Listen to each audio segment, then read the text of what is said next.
बिस्मिल्लाहिर्रहमानिर्रहीम। अस्सलाम वालेकुम student, welcome to this video. इस वीडियो में हम लोग 2010 एनटीएस के पास पेपर के क्वेश्चंस को डिस्कस करेंगे और ये पार्ट 3 है वीडियो का।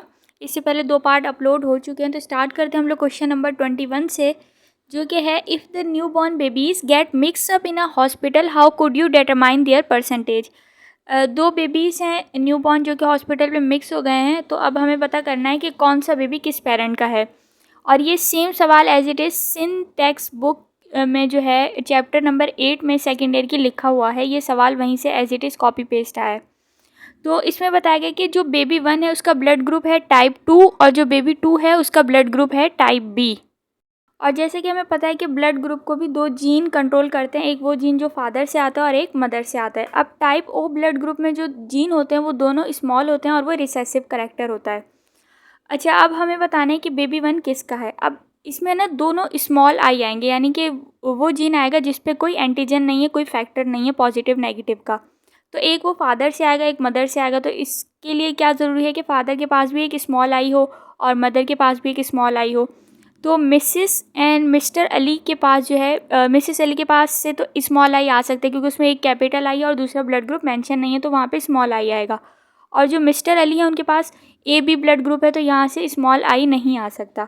अब आते हैं हम लोग नेक्स्ट ऑप्शन पे, मिस्टर अहमद। मिस्टर अहमद के पास टाइप ए है और मिसिस अहमद के पास भी टाइप ए है, यानी कि यहाँ से 2 स्मॉल आई आ सकते हैं बेबी 1 के पास। इस वजह से बेबी 1 का जो ब्लड ग्रुप है वो टाइप ओ होगा।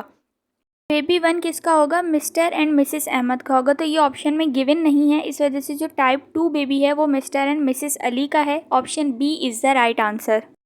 Haemophilia is cause by sex link recessive alleles, यानी कि यहाँ हीमोफीलिया को एक्सप्रेस करने के लिए 2 डिफेक्टेड जीन चाहिए होते हैं। अच्छा, अब इसमें बताया गया है कि 2 पेरेंट्स हैं, मदर और फादर। अब उनके जो बेबी होते हैं उनमें एक हीमोफिलिक सन होता है, एक नॉर्मल सन होता है और हीमोफिलिक डॉटर होती है। अब इसमें हमें जीनोटाइप बताना है। अच्छा, इसको जो है आप लोग स्मार्ट वर्क से करेंगे। अगर हीमोफिलिक डॉटर है तो इसका मतलब फादर में हीमोफीलिया है, ये चीज़ तो आ गई, यानी कि फादर में जो है स्मॉल एच आएगा। अगर अब जो है उसका बताया है सन का कि एक नॉर्मल है और एक हीमोफिलिक है, तो मदर जो होगी कैरियर होगी, एक कैपिटल एच होगा और एक स्मॉल एच होगा। तो option A is the right answer. Malpighian body किस चीज़ से बनती है? Option A is the right answer, Bowman capsule and glomerulus. ये नेफ्रॉन के स्ट्रक्चर की बात की गई है। नेक्स्ट क्वेश्चन है, method in which ultrasonic waves are use to break up calculi called. Calculi stone को कहा जाता है और ये अल्ट्रासोनिक वेव्स कौन से मेथड में यूज़ होती हैं, यानी कि इसमें किडनी स्टोन की बात की गई है। तो लिथोट्रिप्सी जो मेथड है वो यूज़ किया जाता है फॉर किडनी स्टोन, जिसमें अल्ट्रासोनिक वेव्स दी जाती हैं और बाहर से स्टोन के ऊपर फोकस किया जाता है। अल्ट्रासोनिक वेव्स देके उनको छोटे छोटे पार्टिकल्स में ब्रेक डाउन कर देते हैं और फिर क्या होता है उसकी एंड ऑफ द रिजल्ट वो यूरिन के जरिए पास आउट हो जाता है। तो option C is the right answer. Creatine phosphate serve as muscle reserve of high energy phosphate by providing। जब मसल की कॉन्ट्रैक्शन होती है तो वहाँ पे एनर्जी की बहुत ज़्यादा ज़रूरत होती है, तो एटीपी से जब फॉस्फेट निकल जाता है तो वो एटीपी में कन्वर्ट हो जाता है। अब दोबारा से उसे एटीपी में कन्वर्ट करने के लिए इलेक्ट्रॉन ट्रांसपोर्ट चेन से गुजरना पड़ता है, जो कि बहुत ही लेंदी प्रोसेस होता है। इस वजह से क्रिएटाइन फॉस्फेट का जो मॉलिक्यूल होता है वो हमारी मसल में मौजूद होता है और जो फॉस्फेट क्रिएटाइन का जो मॉलिक्यूल होता है वो फॉस्फेट को एटीपी में दे देता है और वो एटीपी में कन्वर्ट हो जाता है। इस तरह से हमारे मसल को एनर्जी मिलती रहती है। तो option C is the right answer. Dash are the cells that separate neurons from each other and form myelin sheath. Option D is the right answer, glial cell, जिनको न्यूरोग्लिया सेल भी कहा जाता है। और ये लाइन सिन text board में chapter 3 में बुक में लिखी हुई है। अच्छा, इसमें बताना है कि जो कॉन्ट्रैक्शन ऑफ यूट्रस करवाते हैं ड्यूरिंग लेबर और release of milk from the mammary gland during breast feeding, तो ये किस हार्मोन के जरिए होता है? ये होता है ऑक्सीटोसिन से।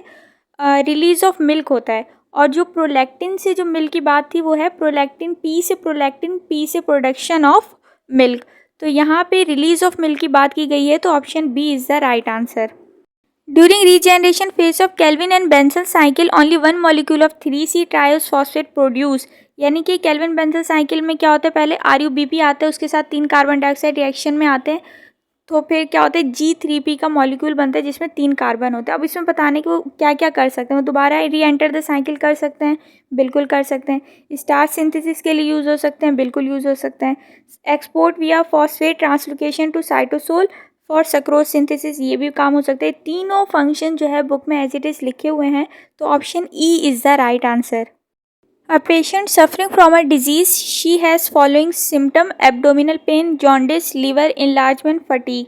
अब हमें बताना है कि उसको कौन सी बीमारी। अच्छा, यहाँ पे लीवर इन्लार्जमेंट की बात आ गई तो उसे कौन सी बीमारी होगी? हेपेटाइटिस। हेपेटाइटिस का मतलब होता है inflammation of the liver. Itis का मतलब होता है इन्फ्लेमेशन, और इन्फ्लेमेशन की वजह से ऑर्गन का साइज बड़ा हो जाता है। तो option C is the right answer.